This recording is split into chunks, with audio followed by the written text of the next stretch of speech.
6641페이지 중간 조금 못 미쳐서 보면 20절로 23절 나옵니다.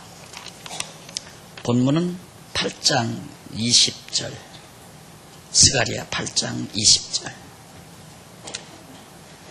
만군의 여호와가 말하노라. 그 후에 여러 백성과 많은 성읍의 거민이 올 것이라. 이 성읍 거민이 저 성읍에 가서 이르기를 우리가 속히 가서 만군의 여호와를 찾고 여호와께 은혜를 구하자 할 것이면 나도 가겠노라 하겠으며, 많은 백성과 강대한 나라들이 예루살렘으로 와서 만군의 여호와를 찾고 여호와께 은혜를 구하리라. 만군의 여호와가 말하노라. 그날에는 방언이 다른 열국 백성 10명이 유다 사람 하나의 옷자락을 잡을 것이라. 곧 잡고 말하기를 하나님이 너희와 함께 하심을 들었나니 우리가 너희와 함께 가려 하노라 하리라 하시니라.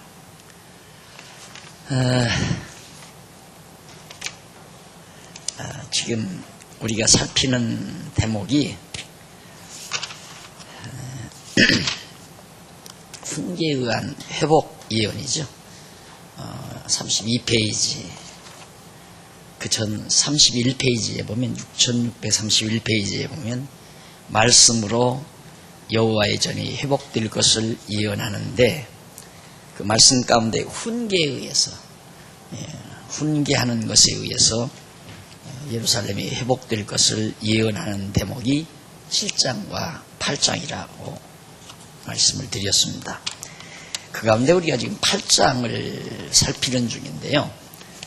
8장 20절로부터 23절에서는 스가랴 선지자가 41페이지 다시 넘어가 보십니다.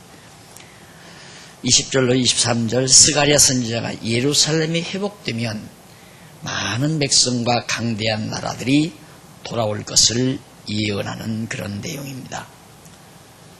참 역사란 참 묘한 거죠.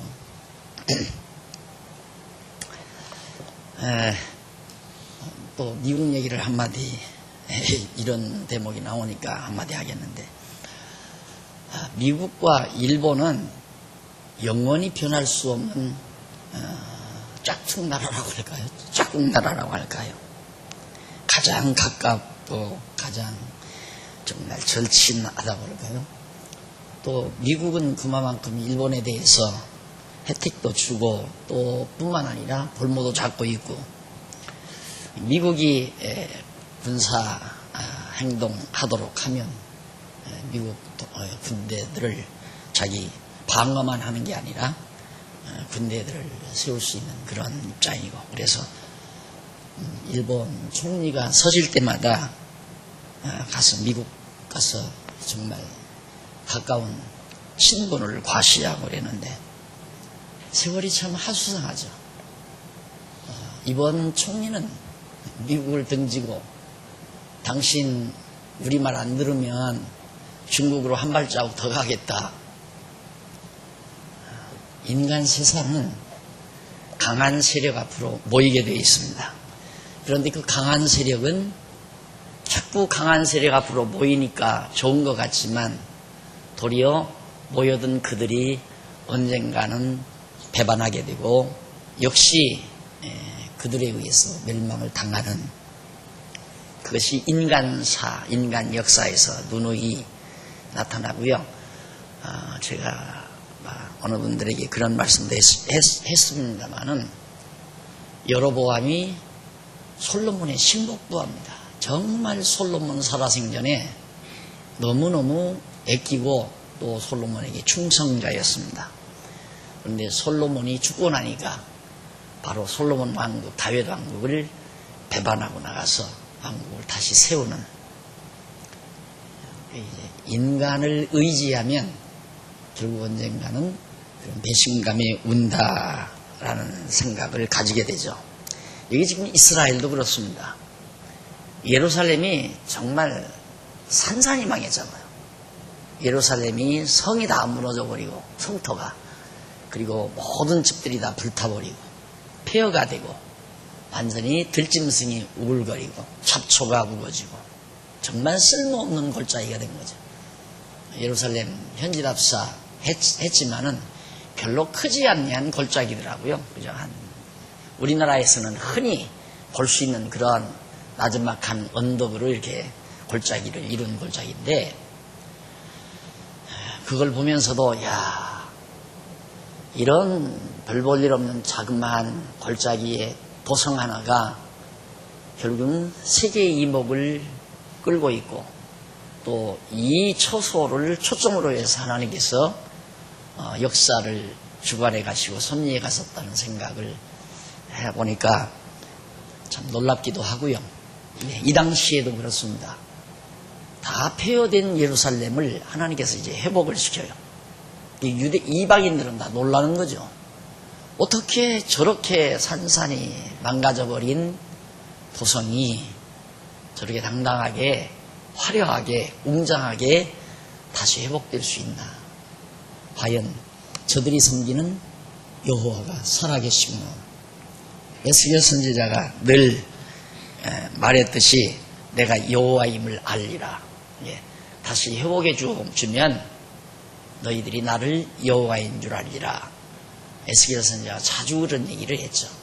그러듯이 이방인까지라도, 과거의 원수들이었던 이방인들까지라도 야, 너희가 섬기는 여호와가 대단한 신이다. 우리도 그 여호와를 섬기겠다 하고 붙들고 늘어진다는 거죠. 유대인 한 사람이 이스라엘 백성 한 사람에게 10사람들이 10여 명들이 모여서 옷자락을 붙들고 날 좀 데리고 가달라고, 그렇게 되어지는 날이 온다라고 그렇게 스가랴 선지자가 예언을 합니다. 우리가 성경을 이렇게 보다가 보면요, 성경을 상고하다 보면 지금까지 우리 이제 역사서를 배경으로 한 예언서를 공부하잖아요. 그 역사 예언서란 뭐냐면, 예언서는 지나간 역사를 해석하고 지금의 역사를, 지금 빚어지는 역사를 분명하게 바르게 볼 수 있도록 지시를 해줘요. 그리고 장차 다가올 역사를 예언해주고, 그게 선지자들이 하는 일이거든요. 그래서 기독교 역사학을 연구하려면 선지서를 완전히 관통을 해야죠. 선지서를 다 관통하게 되면 기독교 역사의 원리와 방법 그리고 의미가 정확하게 나타납니다. 여기 지금 선지자들이 앞에서도 많이 얘기를 했지만은 하나님께서는 이스라엘 민족을 완전히 낮아지게 했죠. 바닥나게 했죠. 그래서 예루살렘의 멸망은 그리스도의 죽음에 대한, 예수 그리스도의 죽으심에 대한 하나의 예표다. 그리고 예루살렘의 회복은 그리스도의 부활에 대한 하나의 예표고, 그래서 예루살렘이 다 무너지고 다시 회복되는 것은 메시아인 그리스도가 죽었다가 부활하실 것에 대한 하나의 예표적 사건이라고 하는 것, 누누이 말씀을 드렸습니다. 왜 그렇게 하시는가? 하나님이 여호와이심을 드러내기 위해서 그러는 거죠. 그러니까 지금 여기 예루살렘을 회복시키는 것도 내가 너희들 잘 먹고 잘 살으라고, 백성들 잘 먹고 잘 살으라고 좋은 환경을 만들어주는 게 아니라고 내가 누누이 말씀드렸잖아요. 예루살렘이 헐리는 것도 여호와이심을 알게 하려는 거고, 예루살렘을 다시 회복시키는 것도 여호와이심을 알게 하려는 거고요. 결국 목적은 하나님이 여호와임을 깨달아 알고 경외케 하려는 것이다. 그러니까 이스라엘 백성만 그러는 게 아니라 이방인들까지라도 이 놀라운 사실을 깨닫고 나 좀 데리고 가서 나도 너희들이 하나님 여호와를 경외하며 살고 싶다 라고 함께 가자고 그렇게 할 것이다 라고 하는 걸 예언하는 것이 20절로부터 그 이하 23절까지 한 내용이에요. 그 다음 넘어가서 9장에서부터 10장까지입니다. 42페이지 9장에서부터 10장, 보수에 의한 회복 예언입니다. 하나님께서 원수들을 다 갚아서 예루살렘을 회복시켜 줄 것을 예언하는 내용인데, 그 내용 가운데 9장 1절로 10절 43페이지 9장 1절로 10절은 대적을 멸하고 왕을 보내어 다스리게 하신다고 예언합니다. 내가 대적을 다 너희들을 괴롭혔던, 또 예루살렘을 불태웠던, 그리고 함락했던, 백성들을 살해했던 그런 모든 대적들을 다 진멸해버리고 왕을 보내겠다. 그래서 왕을 보내어서 이스라엘 유다 백성들을 다스리게 해주겠다 하는 내용이 1절로 10절인데, 넘어가서 44페이지 1절로 7절에 보면 스가랴 선지자가 변방 주변에 있는 나라들이죠.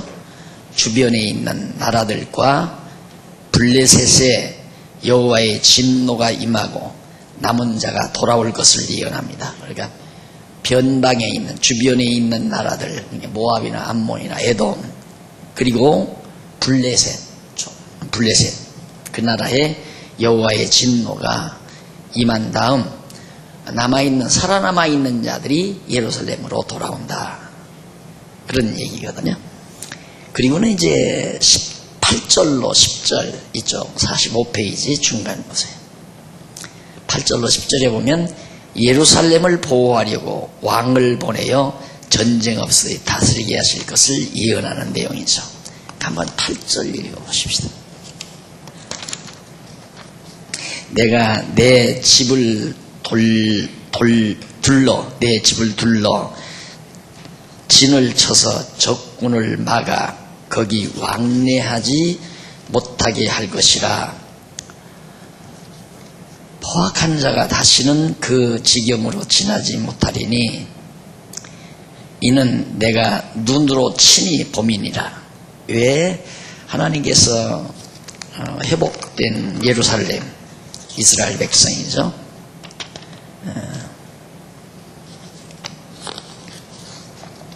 내 집 예루살렘 하나님의 거룩한 전을 둘러서 진을 쳐서 적군을 막겠다. 예루살렘에 대적들이 못 들어오도록 그렇게 하지 못하고 또 왕래를 하지 못하게 할 것이라. 왜 그러냐면 포악한 자가 다시는 예루살렘으로 쳐들어오지 못하도록 그 지경으로 그 부근 지경으로 지나가지 못하게 하는데, 그 이유는 하나님께서 예루살렘을 눈으로 친히 잘 살핀다 얘기예요. 하나님이 다 예루살렘을 눈으로 살피기 때문에 감히 어떤 대적들도 예루살렘을 넘보지 못한다.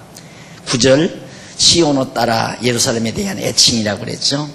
크게 기뻐할지어다. 예루살렘에 따라 즐거이 부를지어다. 보라, 내 왕이 내게 임하나니 그는 공의로우며 구원을 베풀며 겸손하여 나귀를 타나니 나귀의 작은 것 곧 나귀의 새끼니라.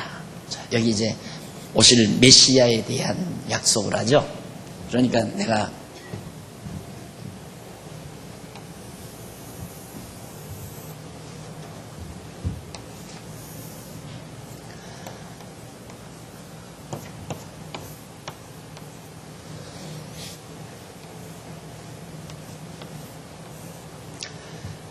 그래서 이스라엘의 회복기를 그냥 이 부분, 이쯤을 회복기로 보는 게 아니라 이게 완전히 이게 예수님 오실 때까지가 무너진 다윗 왕국의 회복이 다윗 자손인 그리스도가 오심으로 완성된다. 이렇게 보시라고 내가 말씀드렸잖아요. 이게 내가 요즘 이렇게 이제 간접적으로 듣는 말이에요. 그러면 이런 데서들 고민하는 목사님들이 계신 것 같더라고요. 왜 왕이 없지 않느냐? 와서 성전은 회복했는데 왕이 온 적이 없다. 왕을 세운 적이 없다. 그건 다윗이 왕 되고 솔로몬이 왕 되고 솔로몬의 왕 아들 르호보암 그 아들 해서 계속 왕 했잖아요. 그리고 마지막 왕이 붙들려가서 이제 사로잡혀 갔단 말입니다. 그러면 나라가 70년 만에 회복이 됐으면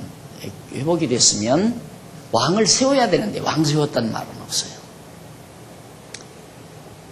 근데 여기 이제 바로 이 스가랴서 9장에 보면 9장 지금 8절로 10절의 지금 차이가 제가 바로 봉독해 드렸죠.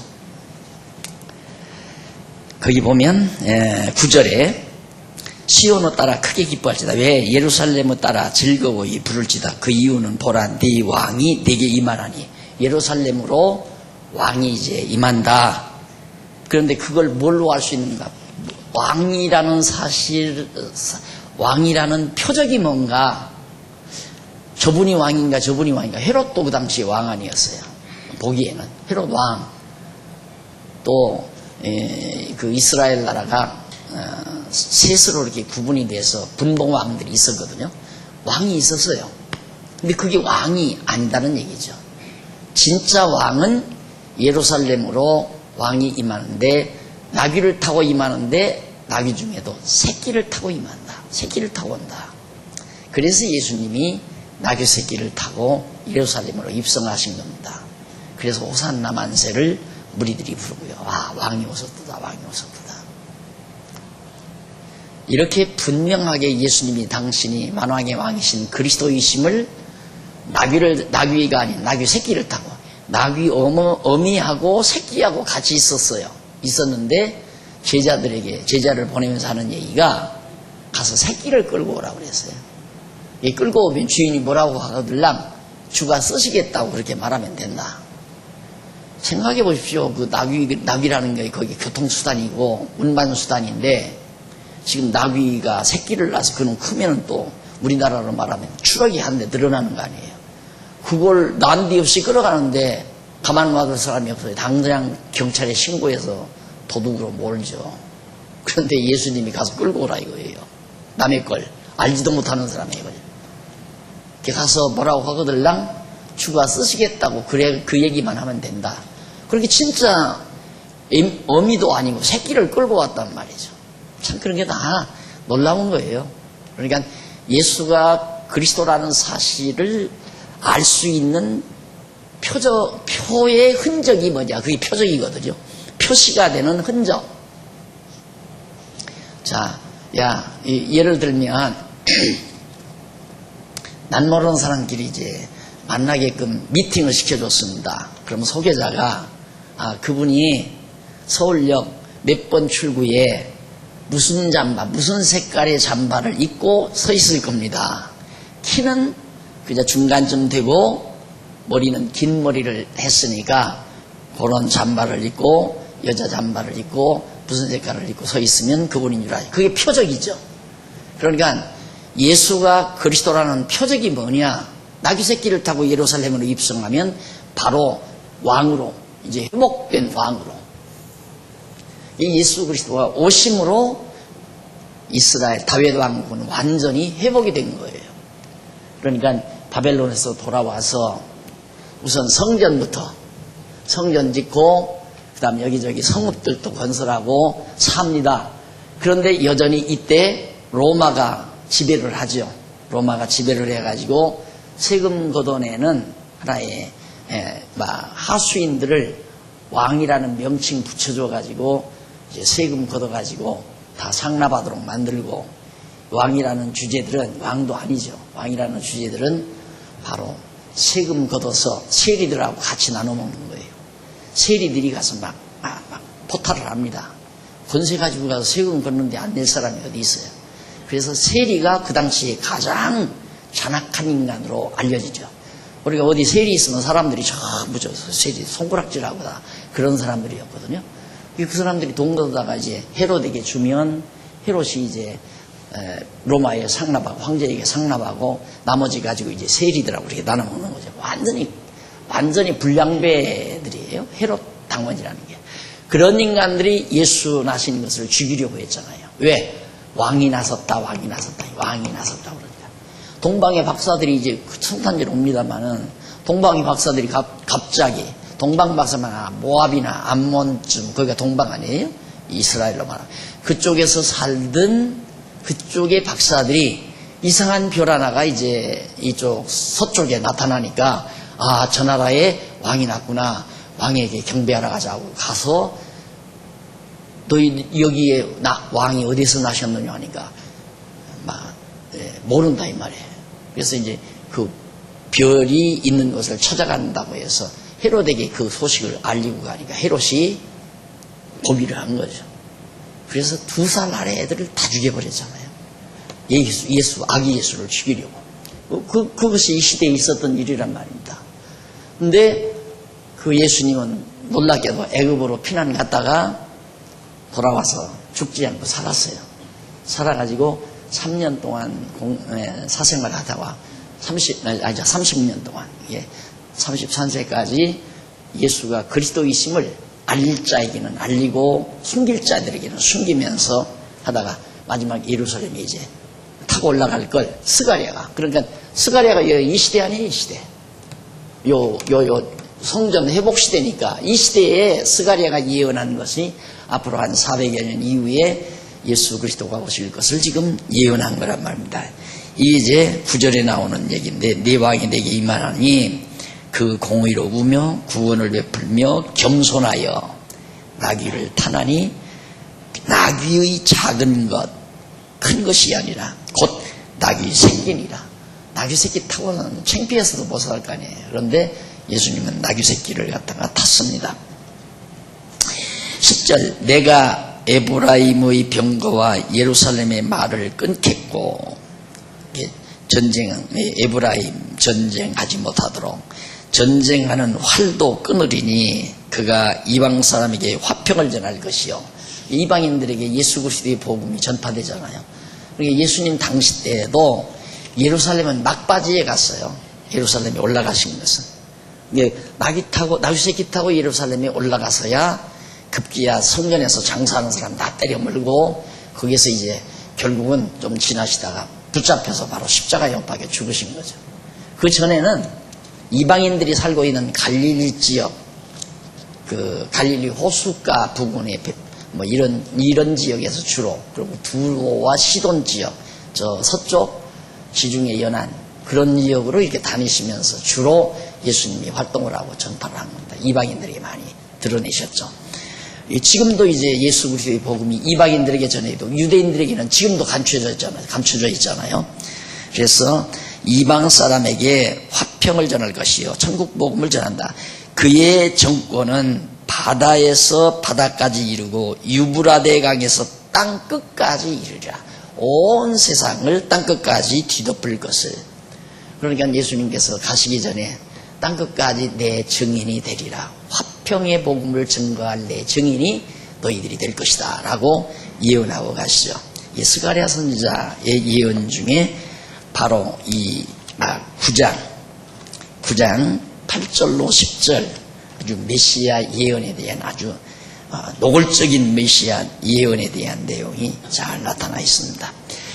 그리고 이제 11절로 17절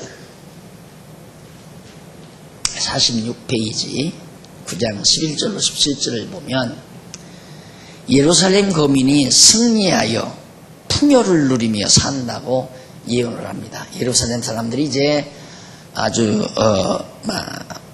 승리를 해가지고 이방인들 다 밀하고 승리해서 아주 풍요롭게 그렇게 살 것을.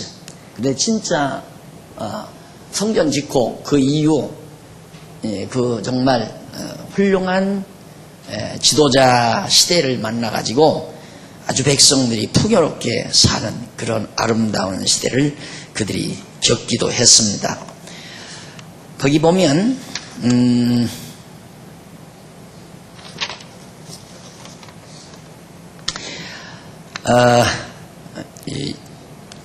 그 밑에 47페이지 47페이지 줄바꾼 데 있죠. 줄바꾼 데 우측으로 세 번째 줄. 이러한 예언은 지금 그러니까 11절로 17절까지의 예언입니다. 예루살렘 거민들이 승리해서 아주 풍요를 누리며 산다고 예언한 그런 예언은 유다 마카비 시대란 167년에서 135년 167년에서 135년 이 기간이죠. 이게 유명한 유대인의 마카비 시대 지도자, 마카비 시대의 통치자들이죠. 마카비 시대. 이때에 정말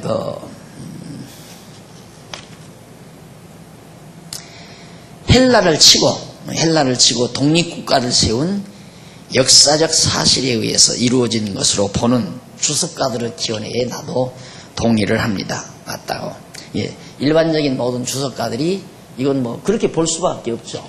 그 시대에 유대가 결국은 이제 이방인의 모든 억압에서 이제 독립을 해요. 그랬다가 마지막 또 점령을 당해서 로마의 속국으로 또 지나다가 그 무렵에 이제 예수가 오시는 겁니다. 예수님께서. 그러면서 여호와께서 그 위에 나타나서 그 살을 번개같이 쏘아내실 것이며 주 여호와께서 나팔을 불리시며 남방 회리바람을 타고 행하실 것이라고 그렇게 하나님께서 막 역사하셔서 이스라엘 백성들이 평안히 풍요를 누리며 산다. 그런 얘기입니다.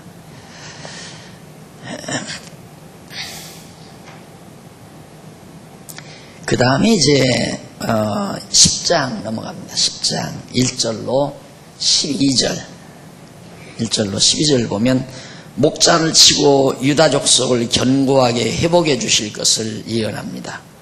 목자를 치고 유다 족속을 견고하게 회복해 주신다. 그런데 1절 5절에 보면 6649페이지 스가랴 선지자가 거짓 목자들은 벌하고 유다 족속에게 메시아가 나와 승리할 것을 예언합니다.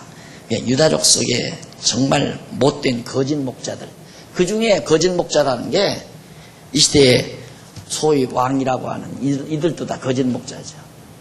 유대인의 왕이다, 헤롯이나 뭐 다른 왕들도 왕이라고는 하지만 백성들을 보호해주고 백성들을 행복하게 살게 해주는 진정한 왕이 아니라 백성들을 늑탈해서 권리와 권세와 영화를 누리는 사악한 지도자들입니다. 그래서 이제 이런 자들을 다 하나님께서 쳐버리고 유다 족속을 견고하게 회복해 주시겠다. 근데 메시아가 나와서 이제 회복해야 된다는 얘기거든요. 한번 1절로 5절 읽어볼까요? 봄빛 때에 여호와 곧 번개를 내는 여호와께 비를 구하라. 무리에게 소낙비를 내려서 밭의 채소를 각 사람에게 주리라. 대저 드라빔들을 허탄한 것을 말하며 복술자는 진실치 않은 것을 보고 거짓 꿈을 말한즉 그 위로함이 헛됨으로 백성이 양같이 유리하며 목자가 없으므로 곤고를 당하나니 내가 목자들에게 노를 바라며 내가 순념소들을 벌하리라. 만군의 여호와가 그 무리 곧 유다 족속을 권고하여 그들로 전쟁의 준마와 같게 하리니 모퉁이 돌이 그에게로서 말뚝이 그에게로서 싸우는 활이 그에게로서 권세 잡은 자가 다 일제히 그에게로서 나와서 싸울 때에 용사같이 거리와 진흙 중에 대적을 밟을 것이라. 여호와가 그들과 함께한즉 그들이 싸워 말탄 자들로 부끄러워하게 하리라. 자, 멸한다는 얘기죠. 다 진멸한다는 얘기. 그런데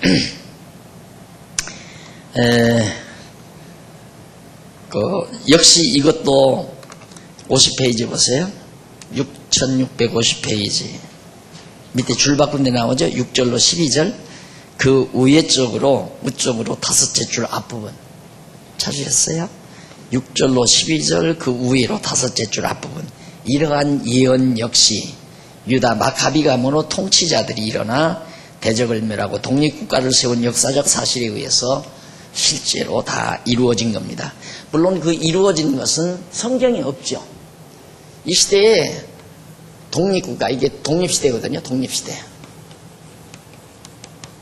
유다. 그러니까 바벨론 포로에서 돌아와서 정말 몇백 년 지나가지고 결국 유다가 이스라엘 백성이 독립을 합니다. 그러니까 유명한 역사죠. 마카비 시대.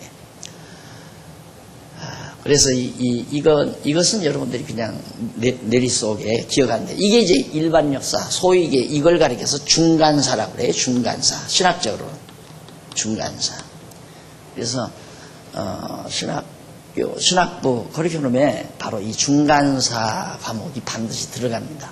왜냐하면 이제 중간사를 이해하지 아니하면, 이해 못하면은 이 시대에 여호와의 전 제사 회복 시대에 예언한 선지자들의 예언 성취 내용을 성경에는 없잖아요. 말라기가 예언하고 끝나버렸으니까. 그래서 이제 그런 사실을 우리가 이제 이렇게 바라보면서 역사와 성경, 성경과 역사에 대한 이해죠. 성경과 역사에 대한. 제가 이걸 젊었을 때 20대 초반에 굉장히 오해를 했습니다. 그때는 이제 성경관이 분명치는 않았어요. 성경이 하나님의 말씀이라는 건 알았지만 성경관이 분명치를 않다 보니까, 아주 치밀하지를 못하다 보니까 어떤 얘기냐면, 제가 역사는 성경이다, 성서다. 그때는 성서라는 말을 써서 성서이다. 역사가 성서이다. 이게 자유주의 신학자들이 하는 말이거든요. 내가 이런 걸 보면 제가 기장 출신이거든요. 기독교 장로교 출신. 아버지도 기독교 장로교 목사고. 그다음에 어려서부터 기독교 장로교 문익환 씨라든가 함석헌 씨, 이 함석헌 씨도 이제 그런 계열이죠. 문익환 씨, 김재준 씨, 이런 이들 기독교 장로교 선두주자들입니다. 아주 또 사회 복음주의의 선두주자들이고. 그런데 대한 영향을 많이 받았어요. 저도 그런 책을 많이 보고, 또 여기 이 교단에 몸담고 있는 분들이 기독교 사상이라는 잡지를 냈어요. 상당히 우리 말씀운동이라고 하는 잡지, 개간지 두께만한 잡지가 기독교 사상지라고 해서 그게 매일 꼬박꼬박 나옵니다. 근데 시골 촌놈이 앉아서 그걸 사상지를 받아서, 기독교 사상계라고 하는 그 잡지를 받아서 그걸 다 전독을 했으니까 또 읽고 한 달 동안. 그리고 그들이 내는 책들은 많이 있고요. 그러다 보니까 이런 이제 사상을 은연중에 내가 받았던 것 같아요. 그래서 역사는 성서다 이랬는데, 나중에 더 이제 성경을 깊이 연구하고 하다 보니까 역사가 성서는 아니에요. 성경과 역사는 달라요. 전혀 달라요. 성경은 뭐냐? 성경은 역사 섭리를 통해서 여호와 하나님을 알 수 있는 확고한 계시 내용이 성경이에요. 그런데 역사 자체는 그냥 하나님이 하신 섭리만 있지 그거에 대한 해설이 없어요. 이게 성경 없이는 절대 역사를 해설할 수가 없어요.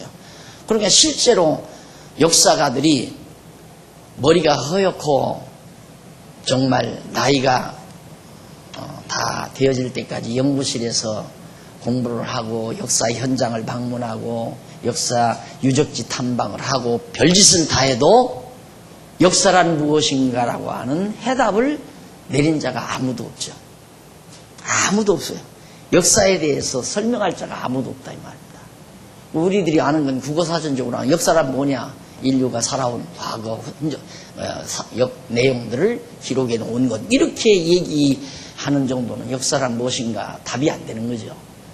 역사의 의미와 목적과 방법 등등 역사가 지니고 있는 진정한 의미와 가치를 이제 딱 해답을 떨궈져야 되는데, 해답이 나와야 되는데 그걸 할 수가 없다 이 말이죠. 그런데 성경은 그걸 하도록 우리에게 확고한 길을 열어줘요. 그래서 성경과 역사는 하나님께서 성경의 말씀 계시를 하기 위한 하나의 도구지요. 역사는 성경 계시를 하기 위한 하나의 도구. 역사가 성경이 아니라 역사는 성경, 하나님께서 우리에게 당시를 계시하기 위한 하나의 도구, 이렇게 우리가 볼 수 있는 겁니다. 그래서 이제 여기도 보면 중간사라고 하는 것이 성경에는 없지만 하나님께서 선지자들 통해서 예언한 것이 이루어진 성취 내용이 여기 있다 이 말이죠. 여기 바로 중간사에. 그래서 이제 이런 걸 보아도 우리는 하나님께서 선지자들 통해서 예언한 것을 이렇게 이루셨구나 하는 게 증거가 되죠. 그런데 이제 쭉 내려가면 예수님 오실 때 여기 때까지 성경이 기록되지 않았어요? 요한계시록에 보면 계시록에 보면 다 예수님 오셔서 이때까지 되어질 일을 하나님께서 다 사도 요한을 통해서 쭉 다 예언을 하죠. 예언뿐만 아니라 이 시대 초대교회 아세아 7교회를 향해서 교훈하고 그들에게 알려줄 것을 알려주고 보여주고 그리고 되어질 일들을 예언해주고 사도 요한을 통해서. 근데 이 되어질 일이 지금 우리가 21세기 살잖아요. 그러니까 앞으로 안 이루어졌기 때문에 요한계시록은 이미 이때까지 되어질 일을 다 예언을 했지만 예언된 대로 이렇게 될 것이다라고는 얘기할 수 있지만은 이렇게 예언된 것이 이처럼 이루어졌다라고는 지금 말할 수가 없다 이 말이에요. 그렇죠? 아직 안 이루어졌으니까 아직도 남았으니까 지금 우리가 21세기 나가네. 지금 여기 예수님이 만약에 지금 오셨다 아니면 한 2, 3년 후에 예수님이 오신다 하면 이미 요한계시록에 예언된 것이 거의 다 이루어졌잖아요. 그러면 대략 알 수가 있죠. 이렇게 예언된 것이 이때 이루어졌고 이렇게 이루어졌다 이렇게 말할 수 있지만 아직도 하나님께서 역사 섭리할 기간도 많이 남아있고 사건도 많이 남아있죠. 엄청난 사건. 그래서 예수님께서 이제 예언하기를 아주 예수님은 간단하게 이걸 여기서 여기까지를 아주 간단하게 예언을 했죠. 우선 예루살렘 망한다 70년에 곧 예루살렘 멸망 예루살렘 멸망 이거 예언했죠. 예수님이 멸망하고 그 다음에 이제 유대인의 환란 유대인들이 환란을 당한다. 예루살렘 멸망하고 나니까 유대인들이 다 이방에 흩어져서 환란 당할 거 아닙니까? 환란을 다 당하는데 환란을 당하는 동안 이방 구원 우리들을 구원한다 이 말이죠. 그리고 이제 이방인의 구원이 끝나면 유대인의 환란의 끝이 온다. 여기서 이제 유대인의 환란이 끝. 이게 이제 유대인 시대예요. 유대인. 마치 여기 유대인이 독립해서 풍요롭게 사는 것처럼 여기도 유대인들이 예수 그리스도를 믿고 민족적으로 다 돌아와서 이제 이쯤 되면 이제 이방인들은 구원이 끝나는 거죠. 이방인들에게는 복음이 없어요. 그리고 유대인들이 이제 마지막 정말 하나의 기독교 문화를 만끽하는 이런 시대를 하나님께서 예비해 놓고 계시다 이 말이죠. 그런데 역사는 그런 방향으로 가잖아요. 쫙 지금 이렇게 간단 말입니다. 어저께 성도대학 시간에 제가 얘기했지만 며칠 전 이스라엘에서 전화가 왔어요. 전화가 온 이유는 제가 강의하면서 이제 앞으로 하나님이 아니라 이스라엘 민족들이 유대인 이스라엘 민족들이 돈 장사하는 파트너를 미국이 아닌 중국으로 옮길 것이다라고 제가 그렇게 얘기했잖아요.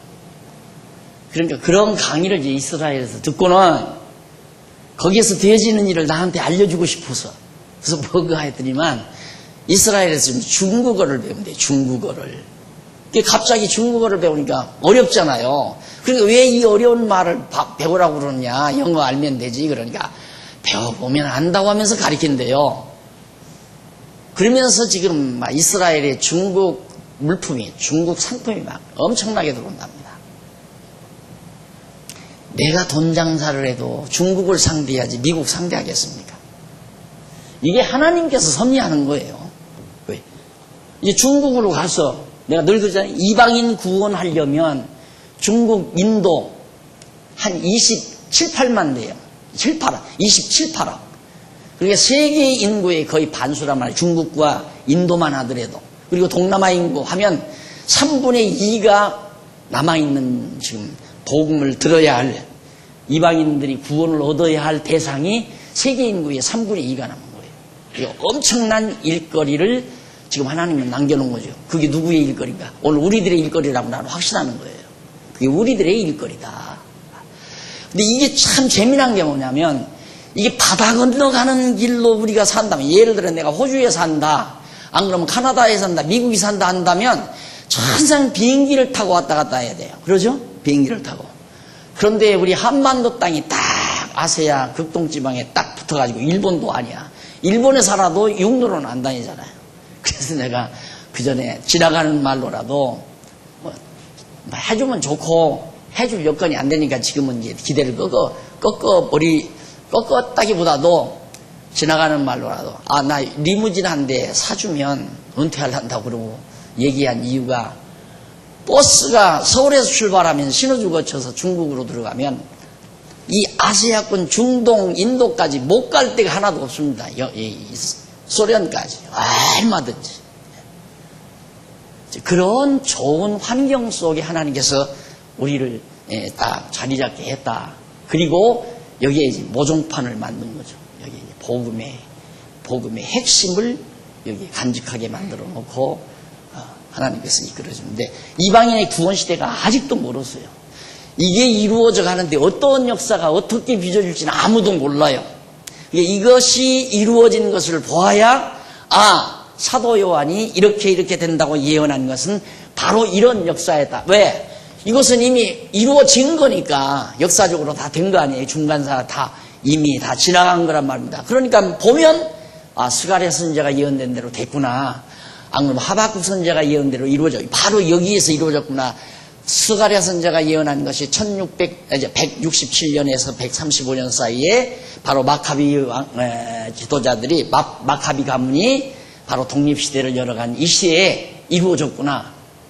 이렇게 우리들이 확실하게 알 수 있는 거죠.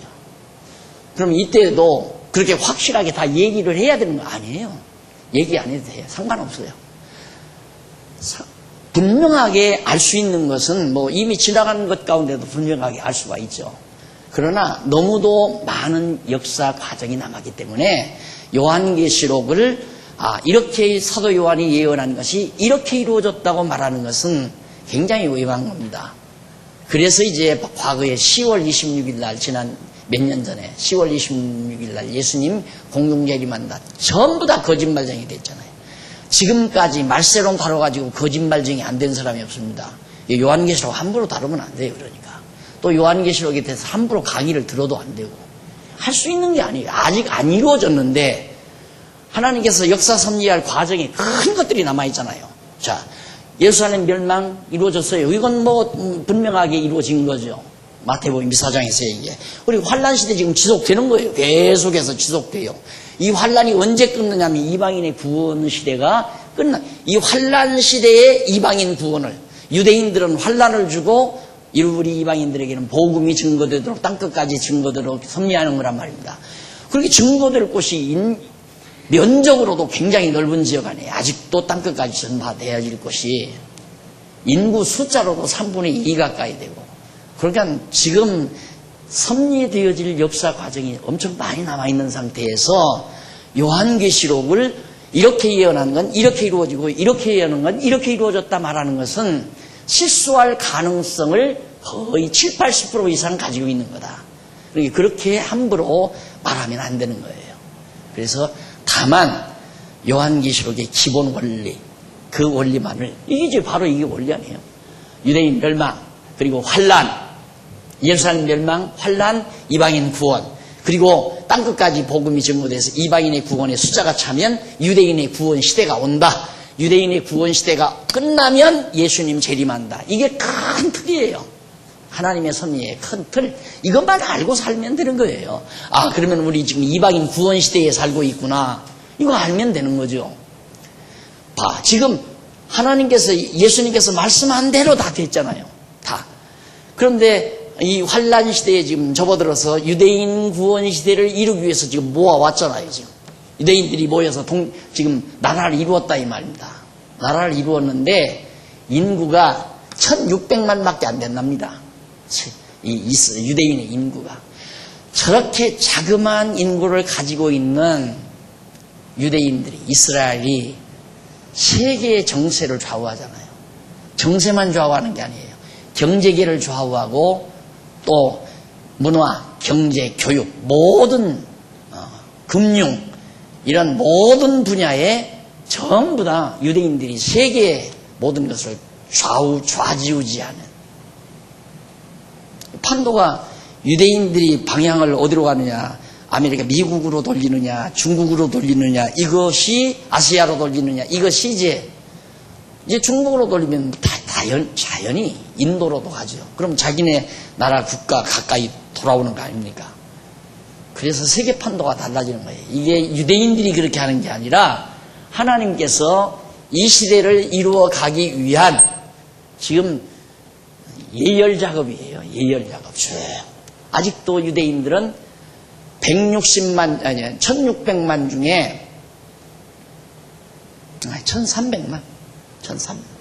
1300만 중에 미국에 있는 숫자가 한 600만 정도 된답니다. 600만 남짓. 그리고 이스라엘 땅에 지금 현재 모여 있는 게 한 600만 정도 되고요. 한 4, 50만. 이렇게 해서 반은 미국에 머물러 있고 반은 이제 예루살렘에, 이스라엘 땅, 예루살렘 거기에 머물러 있고. 미국을 앞세워가지고 조종해가지고 돈 장사 실컷 했잖아요. 그러면 돈 장사하는 통에 우리가 지금 고통을 당하잖아요. 유대인들 돈 장사 때문에 그런 거거든요.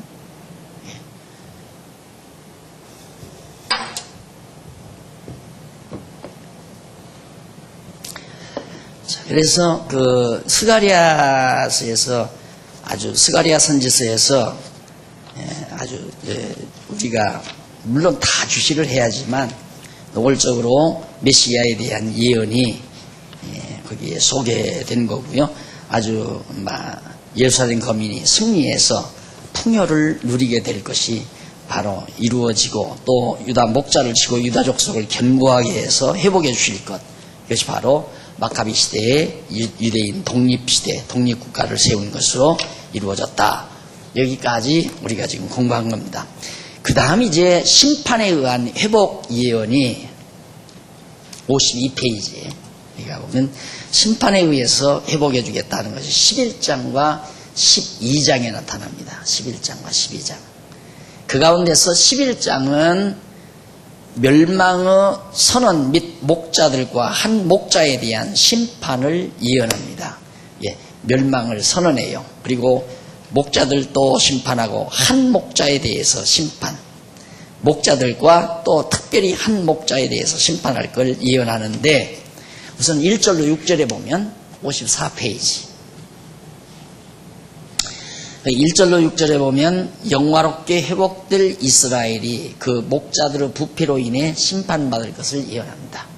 언제나 사회나 국가는 지도자의 부패에 달려 있습니다.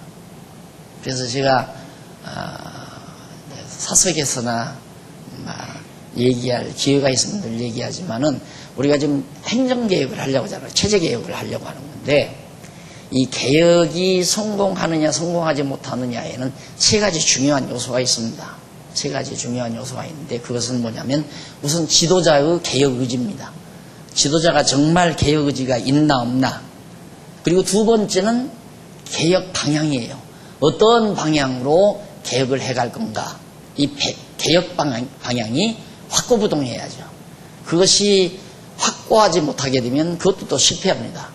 마지막으로 가장 중요한 것은 개혁에 동참해야 할 대중의 개혁 의지입니다. 대중들이 함께 뜻을 모으느냐 안 모으느냐, 이것은 개혁 성공 실패를 판가름하는 중요한 요인입니다.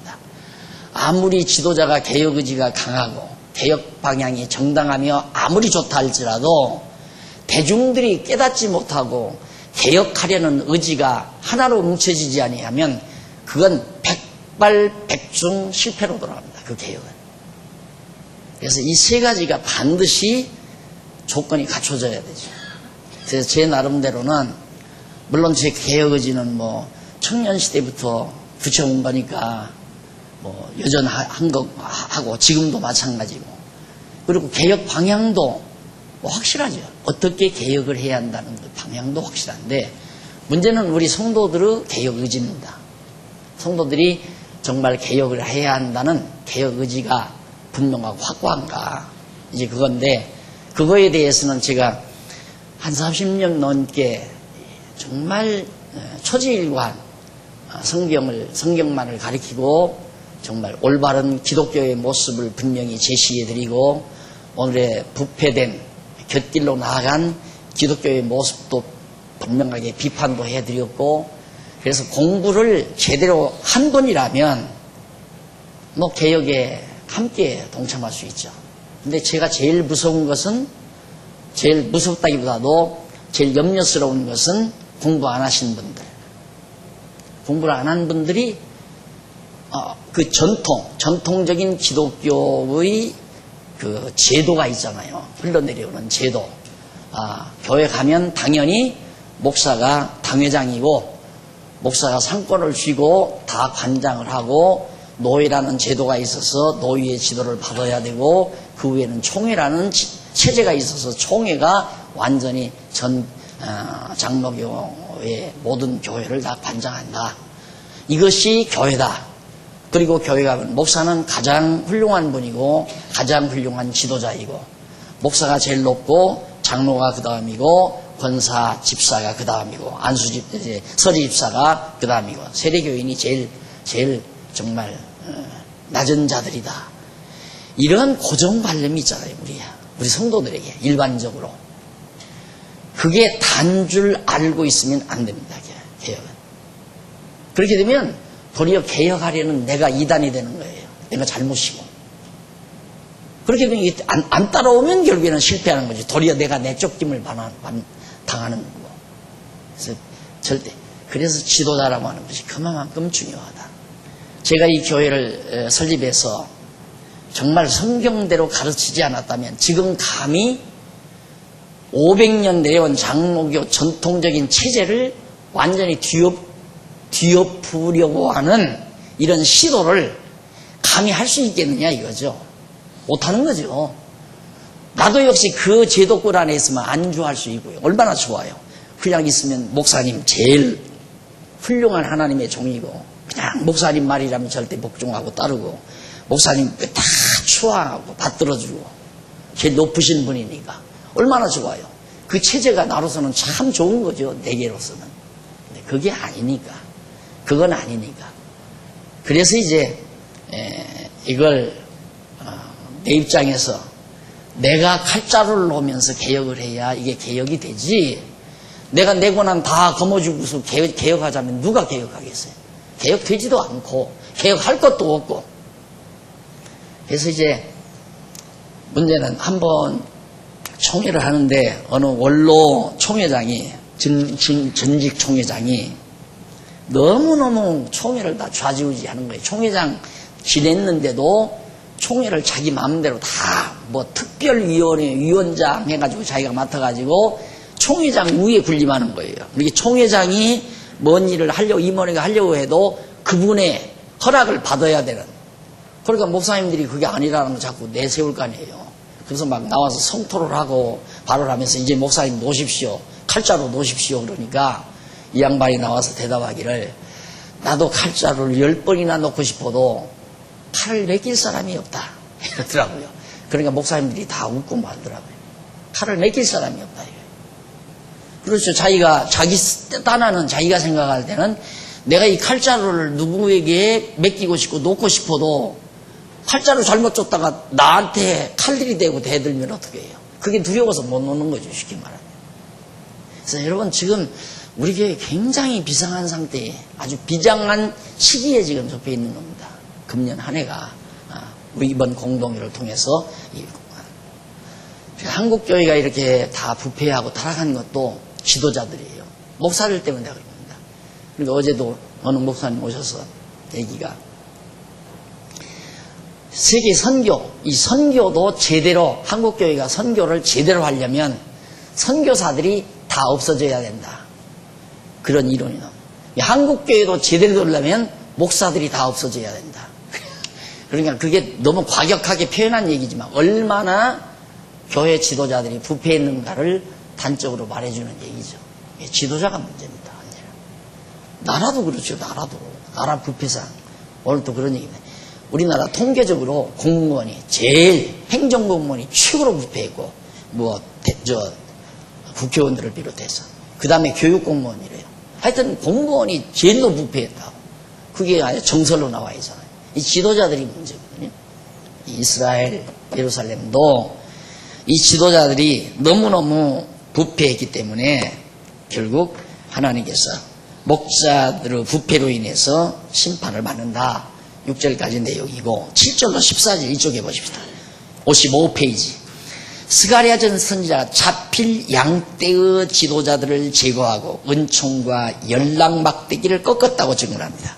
하나님께서 자필 양떼의 지도자들, 그러니까 백성들의 양떼라는 백성이거든요. 백성들의 지도자들을 하나님께서 다 제거해버리겠다. 은총과 연락막대기를 다 꺾어버리겠다. 여러분, 저는 예언서대에 있죠. 소위 교회 지도자들이 이스라엘 지도자도 마찬가지지만 얻어먹자니 부끄럽고 일을 하자니 힘들고 그런 때가 온다. 이제 그렇게 비참하게 되어진다는 거. 지금도 그렇습니다. 목사의 말년처럼 비참한 게 없습니다. 참 비참합니다. 목사의 말년이.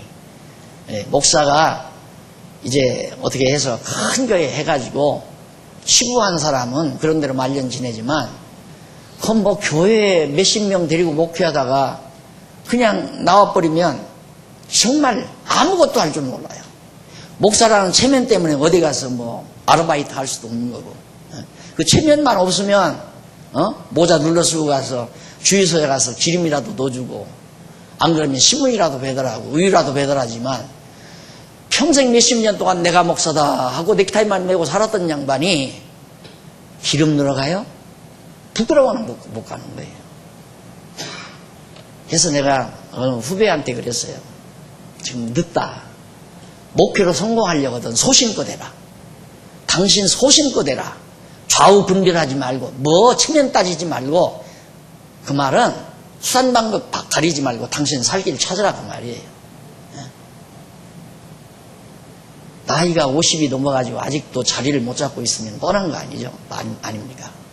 그러니까 진리니 순순히 올바르니 이런 거 따지지 말고 되는 대로 당신이 할 수 있는 능력껏 그 길로 가라. 솔직하게 나 일러줬어요. 솔직하게. 너무 뻔하니까.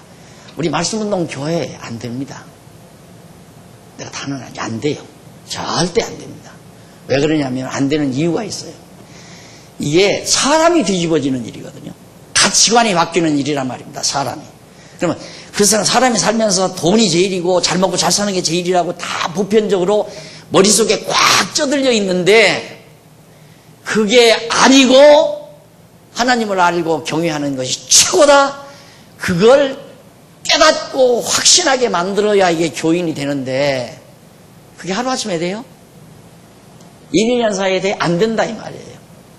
그리고 또 와봐요. 교회 딱 들어와 보면 이상하게 칠판 걸어놓고 기도도 누가 내두르고 하는 것도 없고 주여 믿습니다 할렐루야도 없고 이게 이상하다. 한두 번 왔다 그냥 나가는 거예요. 지금 현재 그랬잖아요. 현재 안 돼요. 절대 안 됩니다. 그러니까 기껏해야 이 교회에서 저 교회로 가고 이사 가면 저 교회로 가고 이 교회에서 이사 가면 저 교회로 가고 누가 성도 하나 이사 간다면 눈을 부라리고 어느 교회로 가나 그거나 염탐하고 쳐야 하는 거죠. 그래서 정말 하나님께서 이 지도자 잘못 세워놓으면 나라도 망하고 교회도 망하고 다 망하는데 이스라엘이 바로 이 지도자들 때문에 완전히 정말 부패하고 타락하다 보니까 지도자들을 전부 제거한 다음에 은총과 막대기를 꺾었다고.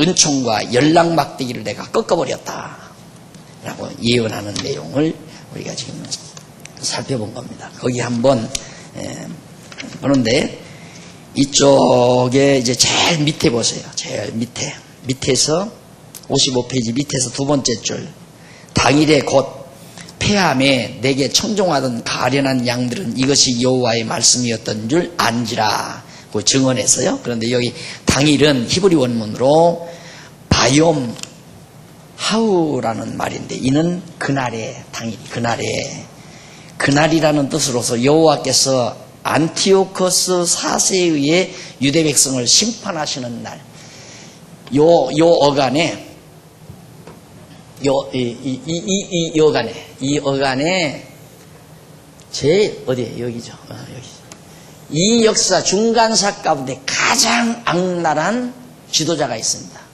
이 안티오코스 4세라는 사람이에요. 최고로 악랄한 사람입니다. 이 사람이 막 성전 다 문 닫아 걸고 제사 못 드리게 하고 이런 사람들이거든요.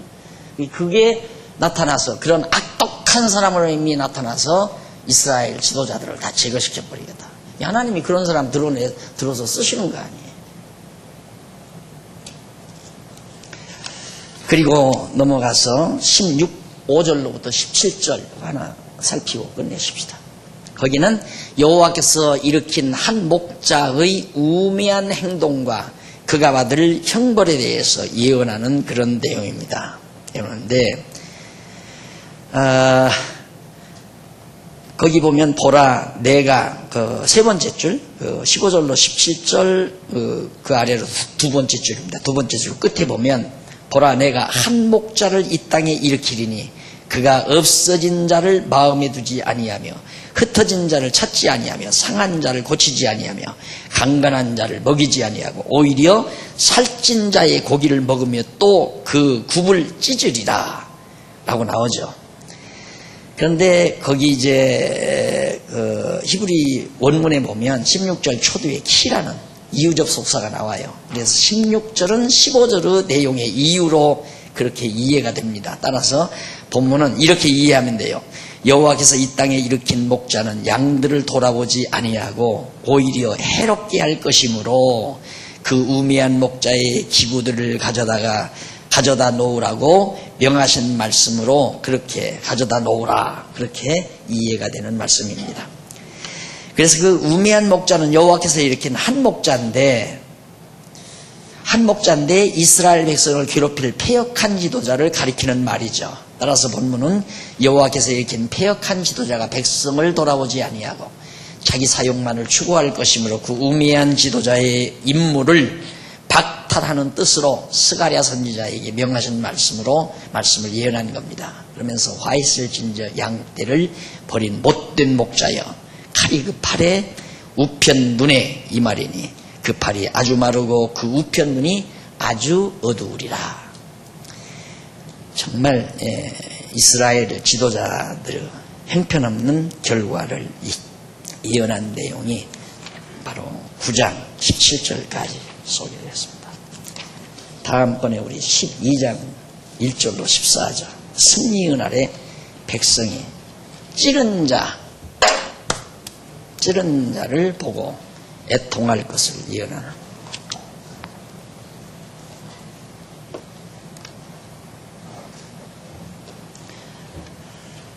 기도하십시다.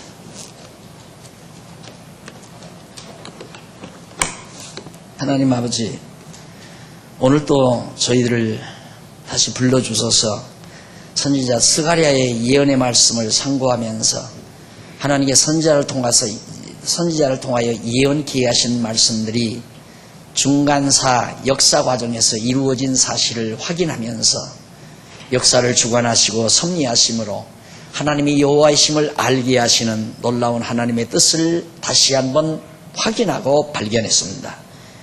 우리들이 하나님이 여호와이심을 깨달아 알고 경외하며 섬기는 삶이 얼마나 인간으로서 최대의 목적이며 가치인가를 다시 한번 확인하게 해주소서오매 우리들을 지혜에 흐려지지 않게 해주소서 우리의 삶의 목표를 분명하게 정하고 살아가는 저희를 되게 해주시옵소서. 우리 교회에 당면한 과제가 있습니다. 하나님의 선하신 뜻이라면 아름답고 평화롭게 잘 이루어져 갈 수 있도록 우리 모두에게 지혜와 총명을 허락해 주시옵소서. 돌아가는 발길도 지켜주시고 주 안에서 다시 만날 때까지 평강의 영이 함께 하시옵시기를 비오며 예수님의 이름으로 기도드립니다. 아멘. 하늘에 계신 우리